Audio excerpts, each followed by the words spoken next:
Hiya guys, and welcome back to Wade's Workshop. Now, I've been gone for a little while again, I know, not because I haven't had the time to come in the workshop, but basically because I had nothing interesting to report. However, things have changed. I've got a few little jobs come in, which I'm going to show you through, but let's start with some stickers that have come in. So first of all, some stickers from Go Create Hobby Machine Shop. This is Nigel, a YouTube channel, and he is building a 5-inch gauge replica of a Lion steam engine train. So from what I've seen of it so far, I've pretty much followed the project from the beginning, and it's very interesting, and I'm sure there's a lot more sort of nice model work to come from Nigel. So that's the Go Create Hobby Machine Shop. Look them up on YouTube, guys. Look him up. Very interesting indeed. So there you are, Nigel. Go Create Hobby Machine Shop on YouTube. So a little project for the winter. Old mantle clock. It's a Smith's mantle clock. It's a UK model, UK brand. I know it's from approximately 1952 because there is a little commemorative plaque on here. It's a fairly local clock to me, although I bought it on the old flea bay, and it come from somewhere up north, I believe. So it's come back home because it was presented to somebody that was working in a small village not far from me called Tricoon in 1952. It was a wedding present from, well, in fact, from the Royal Naval, what do they call it? An army depot, Royal Naval Arms Depot, the RNAD, which was in Tricoon between, I think it was 1935, something like that, and I think it shut in 1995. It was quite a big, basically munitions dump for the Navy, long since closed, but it was presented by them to this person on their wedding in 1952, so that dates it pretty well. It's not working at present. I haven't got a key. I'm going to have to make a key or see if I can pick up a key. I'll have to measure up what the squares are in there for the key. This isn't a clock making channel, so I'm not going to go through all the details, but I will, as the weeks go on, show you little snippets of what I've done. I mean, the case, it's actually not in bad order. It needs a really good clean. I think it's been above a coal fire for a lot of its life. And as you can see by the dial, let's just open it up. As you can see by the dial, it's quite badly stained around, but I'm sure I'll be able to clean it up. The silvering on the ring, on the chapter ring here, is actually still in very good condition. It's a chiming clock with a on and off for the chimes there, and obviously the 3 winders.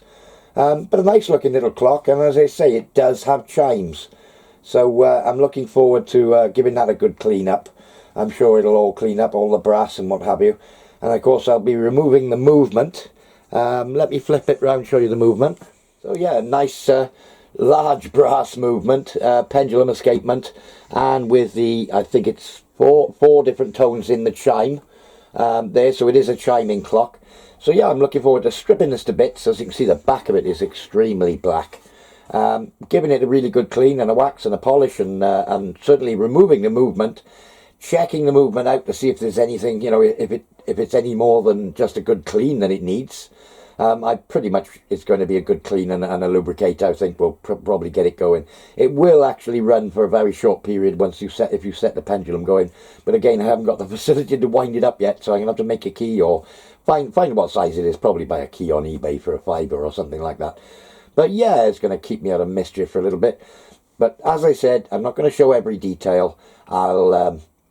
If there's any machining work, repair work to be done in the movement, then I probably will show that. But if there's no machining work to be done, it's basically taking all the bits, giving it all a good clean, putting it all back together, lubricating it all, and a bit of restoration on the case, the face, and the dial. So yeah, that will keep me out of mischief for a bit. But as I said, I'm not going to show it in great detail. So I've been approached by email by one of my subscribers, Andreas. And he plays darts in Europe, Sweden, I believe. I might be wrong, might be Norway. I'd have to look that one up. Sorry, Andreas, I know you're certainly in Scandinavia somewhere.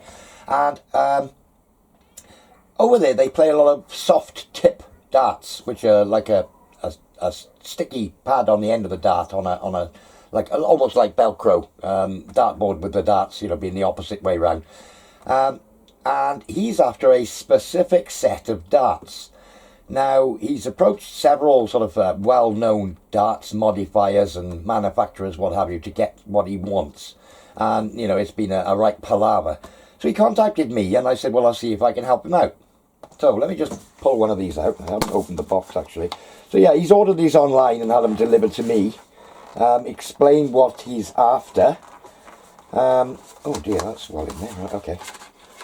Okay, so these are actually... oh, there's a lovely grip on these. Let me just get that out of there.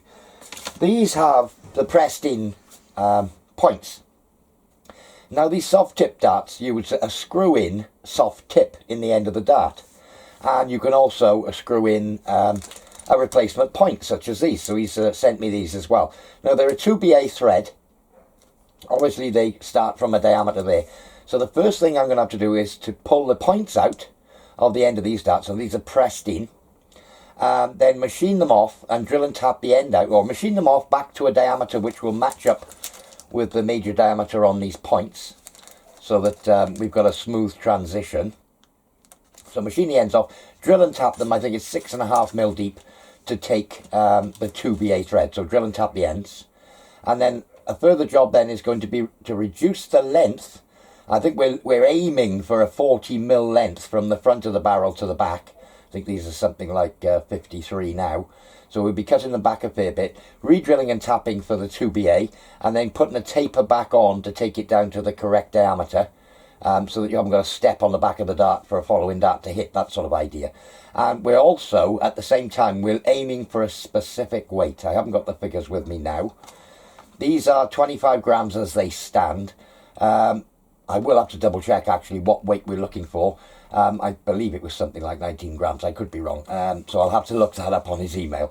But yeah, so we're going to be reducing the size of the darts, but keeping all this external grip.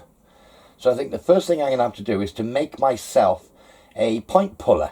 That should be fairly simple. It would be like a screw jack thing and something to grip the point with a jacking screw against this shoulder here, I believe. So that should be simple enough. So once we've got the points out, we can then machine the ends off. I'll do one basically and match up so that it's a matching diameter of what these are, and then drill and tap it.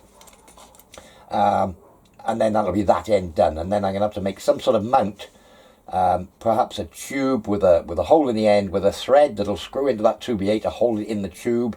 Nice tight fit in the tube that I can hold it. The tube I can then hold in the 3-jaw without damaging the outside of the knurl. And then I can machine the length off. So yeah, it's one of those things we'll have to make, we'll have to mess about with as we go along with it. These really have got a good grip on them. Anyway, so that's, I think that's why we were going for this particular model, because of this superb grip that it's got on it. It's really quite sharp. Right, okay, so let's make ourselves a point pulling jig. So I've got a little M8 bolt, hexagon bolt. It's actually got a flange under the head. I'm just going to skim that flat. It was sort of all sorts of printing and stamping on the top of it, so yeah, it's a bit of a rusty old bolt, but I've skimmed it flat. Now I'm going to put the 3-jaw back up and hold it on the hexagon and just skim the bolt bit to length. That'll show in a minute when I put it back in the 3-jaw. Okay, so a little M8 bolt, and I'm just skimming it down so that the overall length of the bolt, I'm looking for 12mm. I haven't got a lot of room to play with, and that includes the hexagon head. So yeah, 12mm.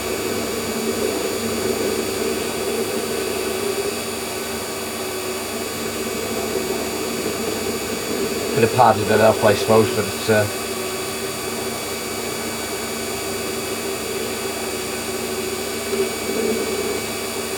doesn't take 2 minutes to do it this way. Okay, I'm just coming down to a 0 on my DRO.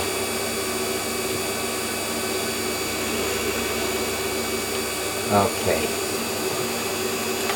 I'm hoping that the amount of thread I got left, I'm going to have to just put a little chamfer on the end of there. Yeah, it's about perfect on the end of there. Right, so the next thing I want now is a hole through the center of the bolt that is going to be the diameter of the point. So I'll just mic that up. So the hole measured up at 2.3 mil. So I've got this little centre drill here.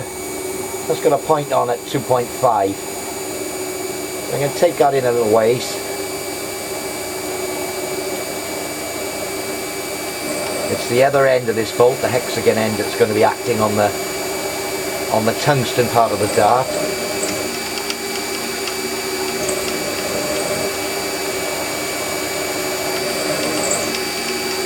Okay. I'll just get a 2.3 mil drill bit,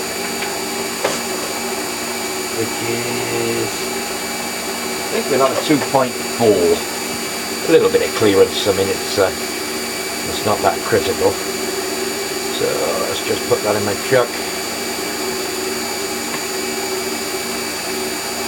And we'll drill this through with the 2.4. A little bit faster, I think.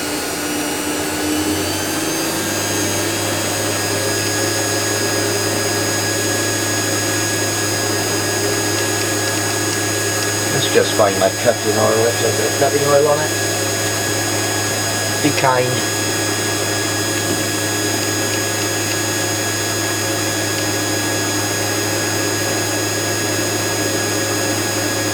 Running at about 1500 RPM. Could go a bit faster, I suppose.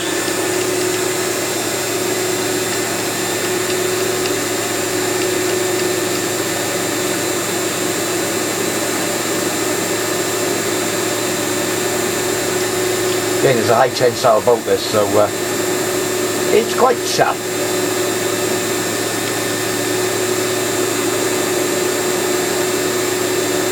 Anyway, you get the picture.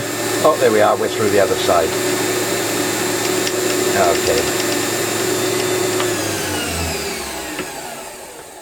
So, I think I've got something now. I think I'll put a little chamfer on the end of those threads. We'll just do that. But I got something now that I can try as a Mark 1 point puller. So yeah, just a little 45 on the end of that thread just to take the sharp edge off. And I'll put my little drill away. So I'm holding the point of the dart in the collet chuck and I've gripped it tight. I've got my little tool, shall we call it, nut and bolt in between. And as I wind the nut off the bolt, it should expand that gap and in theory push the dart off the point. Now, there's two things that could happen here. It could push the dart off the point, or it could pull the dart out of the chuck.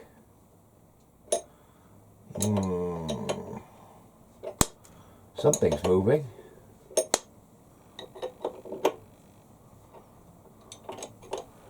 Well, what is moving? Ooh, that's gone very loose all of a sudden. Right, it's pulled the point out of the chuck. Alright. Perhaps just do it up a little tighter, I think.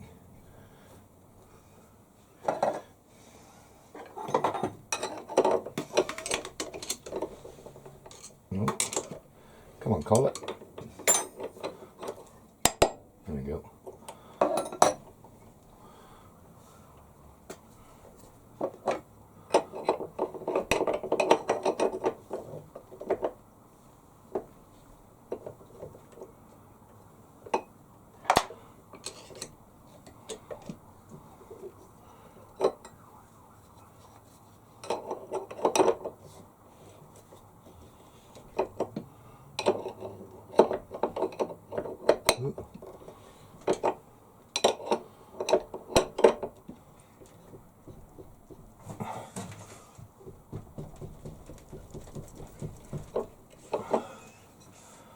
I think that collet chuck's tight, don't you? Okay, so I'm holding the point of the dart tightly in the collet. I've now got my little jig fixture, well, we'll call it a little jig, a little jacking jig, in between the tungsten and the chuck. And as I wind these two apart, one of two things will happen. Either the point will pull out of the tungsten, or I'm pushing the tungsten off the point, or I'm pulling the dart out the chuck. I don't know which at the moment. We shall see momentarily. Okay, I'm pulling the point out. I think what I need is to make this a little thinner to allow more grip on the parallel part of the point. So we'll do that, I think. I think if I'm going to take any material off, perhaps a couple of mil off the thickness of this head, I think. So I'll just do that now. And I do have my 8mm collet. I think I should be able to hold that in there.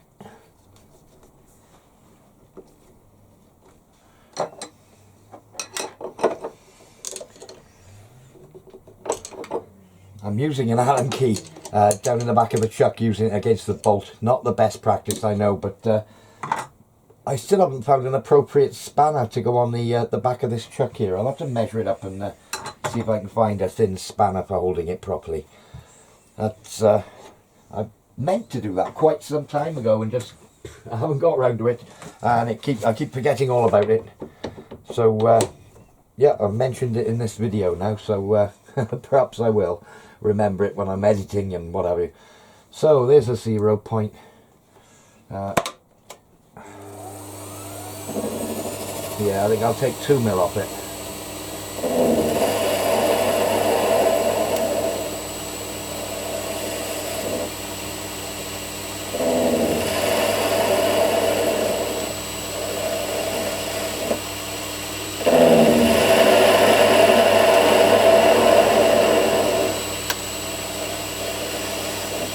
Just have a look with a spanner.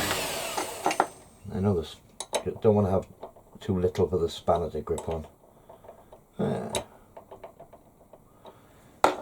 We'll try that. That's a mil. Tell you what, I'll go a bit more. I'll go 1.5 mils.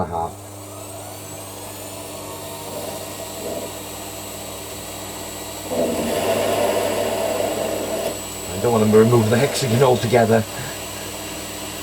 I have nothing to grab the spanner on it with. Okay.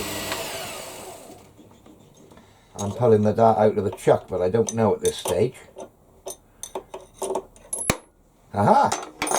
Did you see that? It fell off. A dart with no point in. And the point is still in the chuck.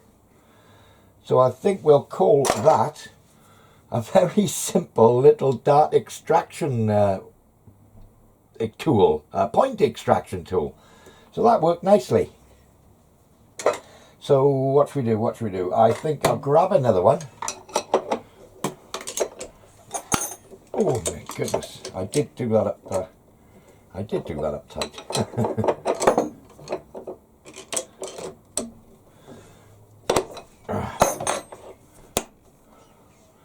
Yeah, and there's the point. So a little progress update. I tried drilling out the end of the darts, and it turns out that the material the darts are made of, the particular tungsten, is really quite tough. So I tried drilling it out with the tapping drill for 2BA, which is a 4mm drill. And yeah, I mean, it pretty much, I could drill in, it was okay for 1 mil or so. I've got 3 to do, I've got the back end to do and what have you. And the drill was blunting, so I put a new 4mm drill in, the same happened to the second one. So I thought, rather than risk hardening the surface anymore, I bought myself a little short stubby carbide drill at the 4mm. Yeah, I mean, you can tell a carbide drill, I mean, the weight of it, I mean, it's probably 3 times the weight of a normal carbide drill, or a normal drill, I should say, high-speed steel or cobalt. I haven't got a cobalt drill, that probably would have done it, but yeah, I've got a carbide one. I don't want to risk work hardening, trying to drill it with a blunt drill, because I do have to tap it, and of course I don't want to go down the road of buying a carbide tap for the job, because that would get into stupid money. So yeah, little carbide stub drill to drill the hole ready for the 2BA thread. So that's where we are on the darts at the moment. So let's move on. So let's talk about the clock. Well, I've half finished cleaning it up.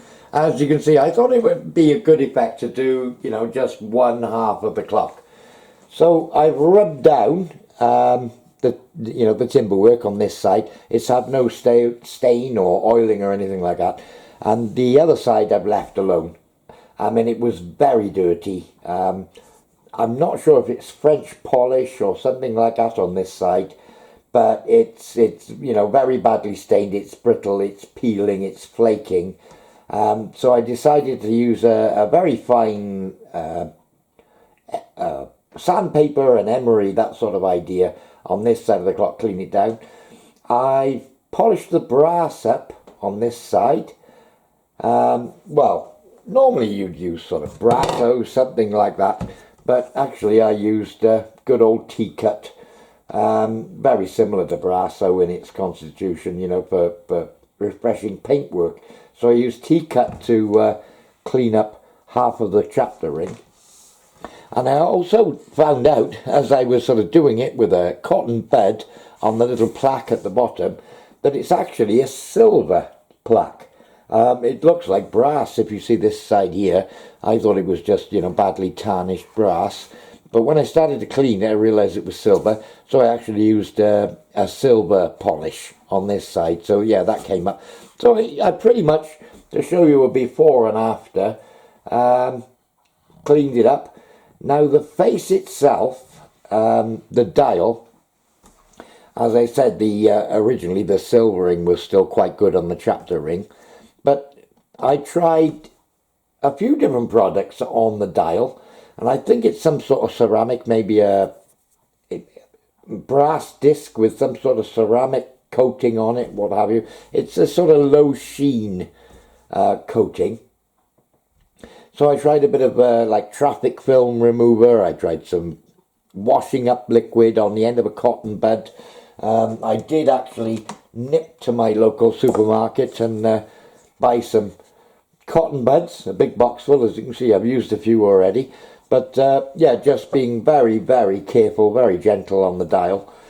But as it turned out, I ended up using T-cut on it again. I tried a bit of petrol. I tried traffic film remover. I tried washing up liquid to do it. But in the end, the use of T-cut, which is like a paint restorer stuff. I mean, I've had this bottle for so long. I do use it for polishing brass and what have you, rather than Brasso. But yeah, I ended up using that. Gentle swirls with the end of a cotton bud, and then a little bit of water on the end of another cotton bud. Obviously, keep changing it, keep cleaning it, and it's come up absolutely beautifully. Now, I was talking about the I was about to say chuck keys. No, clock keys. I was going to buy a chuck key. I nearly said it again. A clock key for the winding. And I was thinking about making one, but I had no idea what the size was. And you can imagine it's difficult down in the holes to measure. But I did see on, again, the Flea Bay, a set of, or a universal key. And this one is actually the odd sizes, like 3, 5, 7, 9, these sort of sizes. And I think this one is 4, 6, 8, you know, these sort of what's it. And it turned out it was a number 6. So at least I know I can buy a specific key now, which is a number 6 for this clock. And I've also got, you know, the set going forward that I can use to size up any clock. So I've got, you know, all the numbers into what's it. Well, one key would have cost me pretty much a £5 plus delivery, and I think this pair, I think, was £5.99 plus delivery. But at least I now can use it going forward, or use this set to know which key I want and just buy the specific key for a clock. So I'm not, you know, buying a key and it turns out to be wrong and then trying something else. So yeah, I thought that was quite reasonable. Again, eBay, but it turned out to be, I'm not sure, it's a 6 is the one that works, and it's got number 6 written on it. but there's no way it's 6mm. So I don't really know how it works. Well, in fact, which one's the 6? That's the 6. And it looks to be about 4mm square, but 6 is what's written on it, so at least I know that it's a 6 key. So, anyway, as you can see, left hand side of the clock coming up nicely. I haven't put any wax or anything on it yet. It's just lightly rubbed down to take off all the old shellac. The brass has been polished up this side. Obviously the silver's been polished up, and this side of the dial cleaned. I wound it up, and it does actually run. It seems to run on full wind for about 24 hours. The chimes have issues. They're all out of time with the clock. But we'll cross that bridge when we come to it. I do know how to reset it, but I'm not going to do it at this stage. I've been treating myself. A new toy. Absolutely brand new, not second hand. I think it was through eBay, but not second hand. It's brand new. And I bought myself a Digimatic mic. I've always wanted one of these. I worked in a company many years ago, which was, you know, had the ISO certification, all the rest of it. And along with probably a £2,000 set of slip gauges, they used to use these micrometers for testing various bits of equipment. Now it comes with all the certificates, all the rest of it, everything's in there. And yeah, it's a Mitutoyo 0 to 1 or 0 to 25mm. It's still completely sealed in its packet micrometer. It is, you know, the battery's still there. It's a Mitutoyo stamp battery as well. I'm loath to take it out of the packet, but I have got a job coming up where I want to get a very, very accurate known size. So yeah, I treated myself. Call it my Christmas present, shall we say. But yeah, a Mitutoyo Digimatic mic. I think I found it on eBay. I don't know what it would be if you went to buy it through a wholesaler, but I bought it on eBay and it cost, well, don't tell Jackie, don't tell my wife, £90.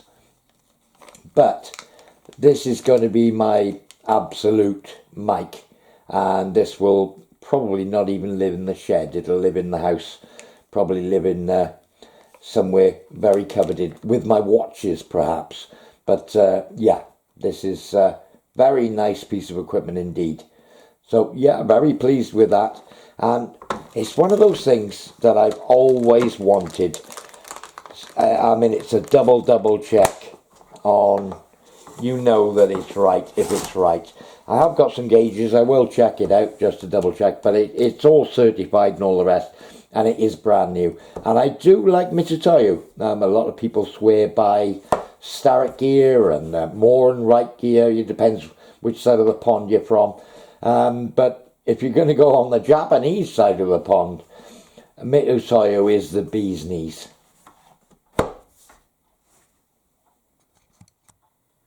Well, there we are. I finally managed to get another video up. Thanks for watching, guys. Thank you so much for subscribing. And again, thank you for your patience. I know it's been a while. Hopefully, the next one won't be so long coming.